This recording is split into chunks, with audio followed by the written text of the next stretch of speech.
Zara al-Razi, an expert in the kalam of illah.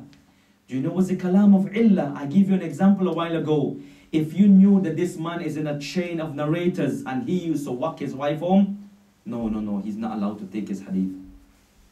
If he was one that tells lies, or he stands in the marketplace and he eats and drink, no, he's not allowed to take. This is illah. This is knowledge of illah. It's very minute. It's very, very minute. Expert in illah. And Abu Hatim al-Razi, the author of Jarh wa Ta'dil. Al-Jarh wa Ta'dil. So, Imam al-Tirmidhi, Imam al-Nasa'i, Imam al-Muslim, Imam Ibn Khuzaymah, Abu Zara al-Razi, and Abu Hatim al-Razi. Many outstanding students. Many outstanding students. Al-Bukhari's scholarship from the time of his youth, Imam Al-Bukhari demonstrated an amazing memory. He had an encyclopedic mastery of hadith. And Hashid ibn Ismail and other narrated that Imam Al-Bukhari used to attend hadith lecture. But when he would, it's amazing, look at this. He comes there and he sits. Imam Al-Bukhari, he sits there very simple. Very simple. So everyone in the group making notes on Abi Hurairah, and Az-Zuhri, and Sha'bi, and Sufyan. Everyone is making notes. Everyone is making notes. Imam Al-Bukhari he sits there and he's chilling out like. And they started speaking about him. What, are you some kind of, you lost the plot or something? So they were having a go at Imam Al-Bukhari. For 15 days, he still continued like this. 15 days. Imam Al-Bukhari, he sits there, and these guys are having a go at him.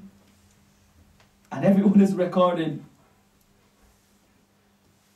On the 15th day, Imam Al-Bukhari regurgitates from day 1 to day 15. From memory. From his brains. Now these lads is like, oh man. Oh, astaghfirullah, Rabbi. This accusation they gave him, now they just swallow these things up now. Because these lads, now they have to go back to their books to get this kalam. Imam Al-Bukhari is bringing this thing from memory. So he was amazing in his durus. The way he sits and takes his durus. One time a scholar by the name of Faryabi in 212 narrated a hadith with the following chain saying, Sufyan, chained to his student saying, Sufyan from Abu Arwa, from Abu al-Khitab, from Abu Hamza. So what this sheikh was doing, he was mixing up the chains. He was mixing up the chains. Imam Al-Bukhari, so he's mixing up the chain of narrations in this hadith, and he's trying to get the students to figure out the right chain. No one can do it. Imam Al-Bukhari, when it was his turn, he just what? He fixed the chain, quick time. He fixed the chain for them. And he narrated the hadith the way it has to be done. On another occasion, a number of occasions, his colleagues tested Al-Bukhari in Samarkand. 400 students of hadith gathered in Samarkand. 400 students of hadith. What did I say? Students of hadith. Same field like him. 400 of them sit there in front of him and they're giving him tests. 400 of them. And he's just on the ball like this. Getting it right, getting it right, getting it right. No stumbling, no error. And then what they did, 10 major scholars from this time, 10 of them came out. Said to the people, look, we will give him a bigger test. 10 major scholars came out, and each one of those scholars narrated 10 hadith. Imam Al-Bukhari sits there, rahimahullah, and hundreds of people sits in front of him, and each scholar comes out one by one, he narrates the hadith. An Abi Sufyan, an Abi Zurab, Kalam ibn Fulan, and Fulan, and Fulan. 10 hadith from each scholar. 10 by 10 is how much? 100 hadith. 10 scholars are giving him 10 hadith each. Each one of those hadith, Imam Al-Bukhari goes, La adri. Second hadith, I don't know this one. Third hadith, I don't know this one. 10 hadith from the same scholar, I don't know this one. The second scholar come out. First hadith, I don't know it. For 100 hadith, he says, I don't know. Everyone in the group is like, what is he? What's his kalam? How come he doesn't know? How come this? Everyone says he's top lad, he's good man, he's scholar, he's amazing. How come he doesn't know? Imam Al-Bukhari then started, he says, as for the scholar number 1, hadith number 1 has to be like this. Hadith number 2 has to be like this. And he rearranged the chains of narrations for 100 hadith, and the people were amazed. Not only this, the scholar said, he heard this hadith for the first time in his life and he memorized it as well. Not only did he arrange the chain of narrations, but it's the first time he's hearing these hadith. But what he did now, what he knew is he knew the chain of narrations. So he's fixing the chain of narrations. So instead of saying Fulan and Fulan and Fulana, then he's putting it right, Fulana and Fulan and Fulan. He's putting it right. And he did this for 100 hadith, and the people were amazed.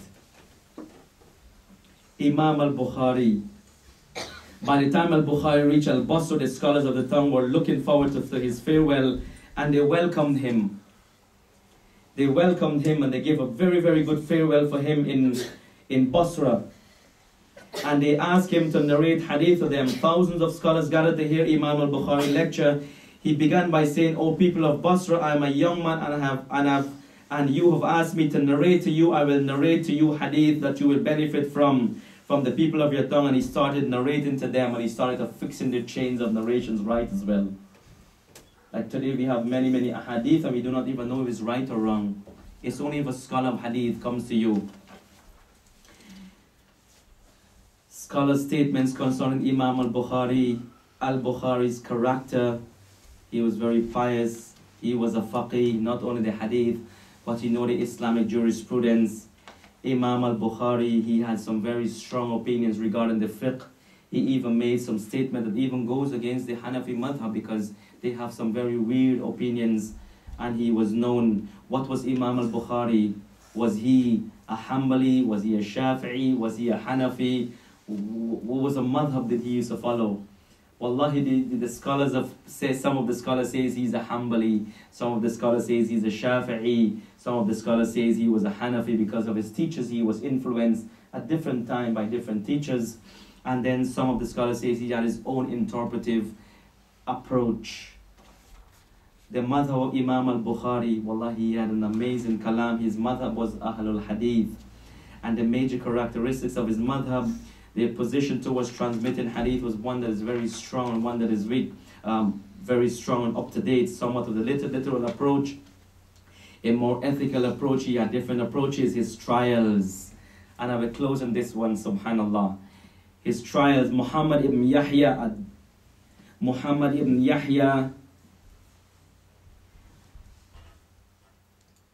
near the end of his life, Al-Bukhari had decided to move to Naysabur.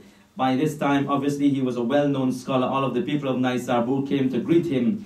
Even some of them even set up tents of Naysabur where Muhammad ibn Yahya ad-Duli, Muhammad ibn Yahya ad-Duli was a major scholar in Naysabur, and they spread red carpets for Imam Al-Bukhari. They spread really good, a grand welcome. And this Muhammad ibn Yahya and the scholars of the area saw that Imam Al-Bukhari's gathering are becoming bigger and bigger and bigger. And they are losing fame. So what did they do? They plotted against Imam Al-Bukhari, and they said to him, they accused him of saying that, that he said that the Quran is created. And then they sent one of their agents into his gathering to question Imam Al-Bukhari. And the guy stood up and he says, is the Quran created? Imam Al-Bukhari says, leave this question.